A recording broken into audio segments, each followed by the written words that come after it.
There's a new Band-Aid plastic strip with new super stick. Take a dry egg at room temperature. We're gonna give you all another try. See it? That's Snow Fresh Filter Cool. Your mouth feels clean. Ballistics, body armor, and you! Hello there, soldier. Welcome to Veritas Science, an organization established with the main goal of furthering the understanding of the amazing and unique worlds we inhabit together. You may be familiar with some of our past work, delving into the behavior of artificially intelligent soldiers you refer to as scabs, and their fascinating emergence of the phenomenon known as leg meta, or on the anomalies in bullet trajectories caused by faulty trigonometry applied to your field of view and the zeroing of your magnified optics. Well, I'm happy to announce that the spotlight of truth and research, that is, Veritas Science, has now directed our shining beacon of enlightenment onto a vastly misunderstood topic that only a few brave souls have had the courage and wherewithal to delve into. Today, we're happy to share with you the culmination of our research findings into the complex processes surrounding the characteristics of various munitions and their relationship to the human body and protective armor in the universe of Escape from Tarkov. This research was pioneered by a true hero among men, a researcher known only by the mysterious moniker NoFoodAfterMidnight, a content creator whom you should check out today.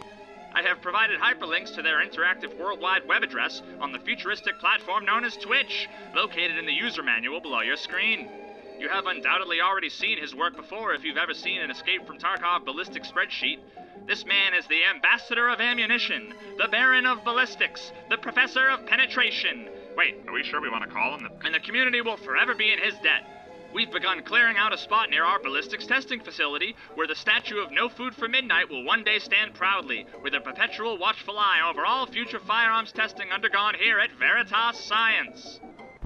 As the official legal representative for Veritas Science Limited Liability Corporation, it is my responsibility to provide the disclaimer that all the information contained herein represents scientific observations and measurements collected in the universe of Escape from Tarkov version 10.8.2235 only.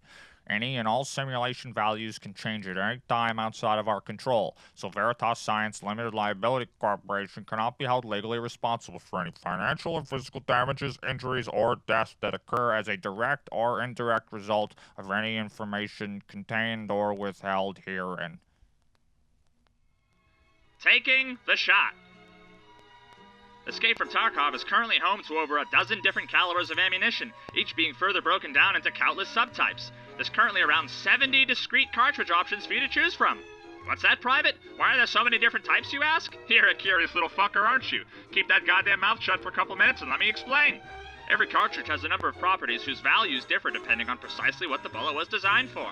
The first noteworthy property is referred to as muzzle velocity. Muzzle velocity is the speed the cartridge leaves the barrel of the gun at, in meters per second. As soon as the projectile leaves the muzzle of the firearm, it is traveling at this velocity and immediately begins fighting the forces of pressure and friction caused by the surrounding air.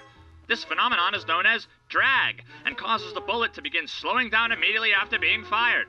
The longer the bullet's in the air, the more drastic is the reduction of velocity and other vital ballistic properties. Now there, don't look so concerned, Private. For the most part, the ballistic properties aren't drastically affected within the ranges that most soldiers like yourself find themselves engaging most enemies at. Pistol calibers, such as the 9x19 Parabellum cartridge, only begin to experience a noteworthy degradation in ballistic properties after 100 meters of flight, and rifle calibers, such as the 5.45x39mm cartridge, experience this at 200 meters or greater. You and I both know how likely it is that you'll be able to hit anything at those distances, so I wouldn't stress too much about it if I were you, soldier. Impact! In the unlikely event that the projectile you fired happens to strike the target you were intending it to, the first major thing in our universe's ballistics engine takes into account is if there's anything protecting the target. There are three cases to consider here. First, you've made a direct hit on the target's unprotected body. Second, the point of impact you hit is covered with one or more layers of body armor. Or third, by the grace of Nikita, you managed to hit the head of the target you were aiming at, but they were fortunate enough to be wearing a helmet. If no armor is detected, the full amount of the raw damage property of the projectile is done to the target. The same holds true for a target that's wearing armor that has zero durability left on it. This is functionally indistinguishable from not wearing armor at all. If a helmet is struck by the projectile, there's actually a chance that the round will ricochet instead of directly impacting the helmet.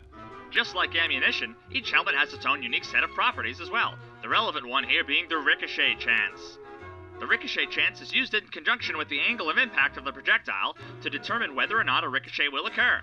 If a glancing blow occurs, the projectile itself ends up transferring a portion of its kinetic energy to the helmet, resulting in further degradation of the projectile's ballistic properties, such as damage and penetration chance, and the round is sent away at a different vector, potentially going on to hit other targets. The aforementioned kinetic energy transfer will also impart negligible damage to the helmet, considerably less than a direct impact, and will also pass on damage through the helmet to the cranium of the ironically fortunate target. If the projectile does not ricochet off a helmet, but instead strikes the helmet directly, or any other body armor the target was wearing, this is where things get a bit more complicated. Penetration.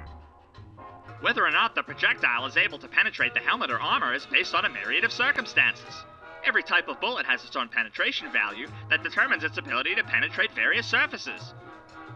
Every type of armor has its own specific armor class, or level of protection against penetration of various munitions.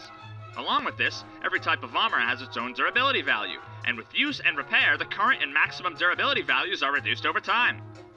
There's really only one durability value that's important to the protection level of your armor, and that's the current durability.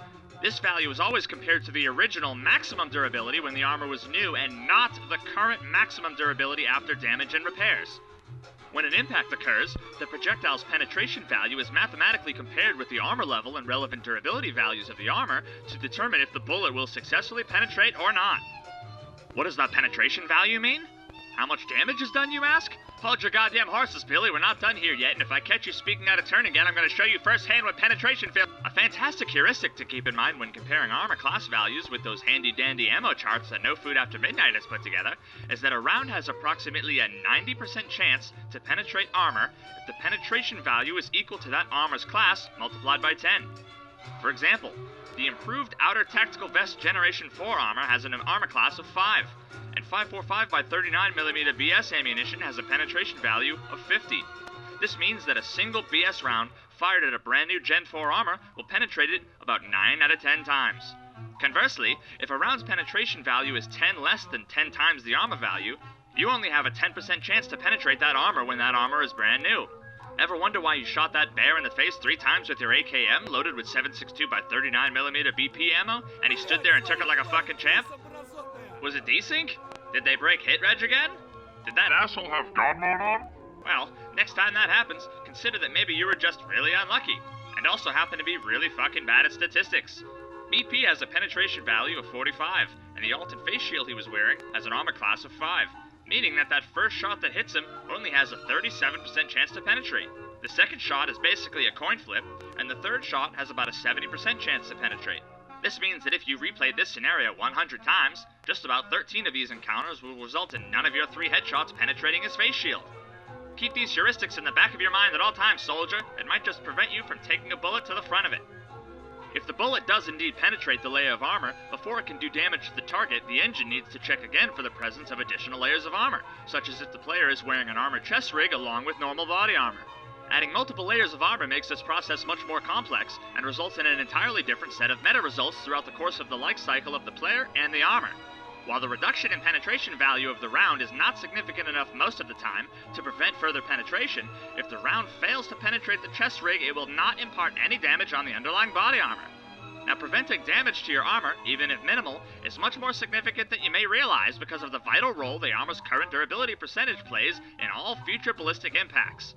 Protecting against even the smallest durability damage caused by the likes of submachine guns or buckshot can be very important when faced with later ballistic impacts from much larger munitions. Do not underestimate the significance of every percent of armor durability. Having a vest to absorb all those tiny bits of damage might actually save your life. When a round successfully penetrates armor, its ballistic properties are reduced and continues onward along the same trajectory it was traveling. Armor takes more damage to its durability if it successfully prevents the projectile from penetrating through it, and conversely, if the round penetrates, less damage is done to the armor as it passes through it. The semi-penultimate phase in the ballistic collision process involves the damage that is done to the impacted target. This is all based on the damage property of the bullet, and as stated at various points in this discussion, this value is not static throughout the life cycle of the fire projectile. Each bullet begins its life with an initial damage value, the value of which degrades as it travels through the air, ricochets off, penetrates through, and/or impacts and comes to rest with various surfaces. If the round strikes a nearby unarmored target, unhindered by any intervening obstacles, it will do effectively all of its original base damage to that target's body, less only what small amounts of damage were shed to the force of drag along its flight path. Rounds that ricochet off helmets or impact armor without penetrating cause blunt damage to be imparted on the underlying anatomy. Given the current values and implementation of blunt damage, at or around the ballistic thresholds where blunt damage would be enough to be worth mentioning, the round is much more likely to end up penetrating and do normal damage to the target instead. Of all the armor sturdier than P.A.C.A., blunt damage can basically be ignored until future changes are made. A player's stamina is affected when taking damage from a projectile as well. The reduction in the player's stamina is currently about 50% of the damage dealt by the bullet. For a little bit of perspective, a player with 0 endurance has 100 stamina points, so when a scav peppers your level 1 thighs with buckshot from a mile away and blacks out both arms and legs, you won't have any stamina left to run away even if you snorted a pack of painkillers as soon as you spawned in. Fragmentation! If and when a projectile fragments, the original round's damage is processed separate from the fragmentation, is then destroyed, and then a number of fragments are generated in place. Once the fragments spawn, they'll essentially start off their lives in the same way the original projectile did, although their base speed, penetration, and damage values are reduced considerably, and they would likely be traveling along different vectors than that of their predecessor. For all intents and purposes, fragmentation represents the equivalent of a critical hit for 50% damage spread between all of the fragments. The fragments are effectively brought back to the very beginning of this flow and treated like any other projectiles, with the only exception being that a bullet fragment cannot fragment further in future impacts. So, what is it that determines fragmentation? You're gonna regret asking that one. Here's where things get complicated. When dealing with penetration, there are two perspectives that are taken into consideration by the ballistics processes. The first is whether or not the target that is being hit will be penetrated completely based on the ballistic properties of the projectile, as well as the material of the object being struck. Let's refer to this as global penetration. The engine doesn't know or care about the specifics of the target other than the single material property and the ballistics property of the bullet, and based on that, rolls the dice to determine if global penetration will occur. At effectively the same time, if the object that was struck was a player, the player ballistics system also processes the impact separately to determine if the player is wearing one or more layers of armor and if the bullet will penetrate it. Let's refer to this as armor penetration. Having two independent penetration chance calculations for the same object can lead to some interesting results. If the global penetration calculation results in a positive result, meaning the object will in fact be penetrated, the armor penetration result can actually override this by saying that the round will instead be blocked and destroyed by their armor. Even though it was determined that the body would be penetrated fully, the bullet technically never penetrates the armor and even hits flesh, but fragmentation will nonetheless still occur. Now you might be asking yourself, why does this matter? Why is this the way it works? Why check if the body will be penetrated if you don't technically know if their armor will be penetrated? Wouldn't it make more sense to not bother checking if the body will be penetrated by the projectile until after it's determined that the round will penetrate their armor and actually hit their flesh? Well, yes. Probably. The reason why this is significant is actually one of the most important pieces of information I want this video to disseminate. If the global penetration check fails, that means the bullet will not fully penetrate the object and will ultimately be destroyed whether or not the player is wearing armor. If, and only if, the global penetration check succeeds, do we move on to the process of handling fragmentation. Now, if you're paying attention, you might be thinking to yourself, but wait, shouldn't fragmentation be independent from global penetration? Yes. Yes, it should. And please Christ never speak in that voice again. This is arguably the most controversial feature of the ballistic system as it exists today. Realistically speaking, whenever a projectile impacts any surface, it should have the chance for it to be fragment be checked against that surface compared to its current properties. If you want to model this after the real world, if a player is wearing an armored rig and body armor, and someone shoots at them through a wall, the round should have a chance to penetrate and or fragment first on the wall, then on the rig, then on the armor, and finally on their body. But this simply isn't the case in Escape from Tarkov. What makes this worse is that there appears to be some sort of minimum penetration power required for different materials, bodies being the relevant one here. If we use the same logic for global penetration as we did for armor penetration, we'd assume that the chance of 5.56 by 45mm 55 hollow point with 10 penetration power to penetrate the body upwards of 97% of the time, as the body has an effective armor value of 0. In all of the testing that NoFoodAfterMidnight has conducted, his conclusion is that the minimum threshold for global penetration is somewhere in the range of 23 to 33, as he was unable to observe a single instance of fragmentation when testing with M855, which has a 23 penetration value, but did almost immediately observe a fragmentation when testing M856A1, which has a comparable penetration value of 33. Now, if we're lenient and say that the threshold is 23, that means that there's only 14 of the 70 rounds in the game that have a non-zero chance to one-shot an unarmored target in the chest.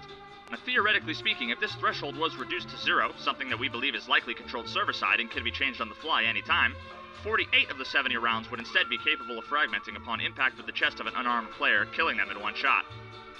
To summarize, the end result of the current logic is that cartridges that are desired specifically for their higher-than-average fragmentation chance, at the cost of their ability to penetrate, such as the various hollow point cartridges in the game, have an effective fragmentation chance of 0, even though their advertised fragmentation chances can be anywhere from 25 to 70%.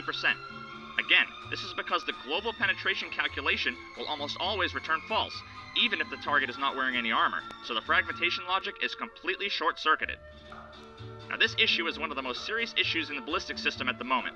Players are already punished enough by running ammo that doesn't penetrate armor when everyone's running around with high-tier armor late into a patch. The result of this bug means that one of the few upsides to low-penetration ammo, namely the increased flesh damage due to the high fragmentation chance, is actually not a true upside at all. In summary, I'm hoping you now have a much clearer understanding of how ballistics works today in Escape from Tarkov. You know some of the processes, mechanics, and drawbacks, and as you know, knowledge is power. I hope this has given you some additional insights into how to read and interpret the various ammo and ballistics charts out there, and will hopefully go a long way to explaining some of the fascinating and curious ballistic behavior in this beautiful bitch that is Battlestate Games' Escape from Tarkov. If you'd like to say thank you and support the ongoing research efforts of Veritas Science, you can do so by following the links below to my Twitch channel, and give me a follow, as well as on the Twitch channel for my senior research expert NoFoodAfterMidnight, without whom this video would not have been possible. Please leave comments on this video if you have additional questions about ballistics, or any other topics you'd like me to cover on future science research videos, and subscribe for more content like this in the future. Farewell for now. It's time for me to go do more science!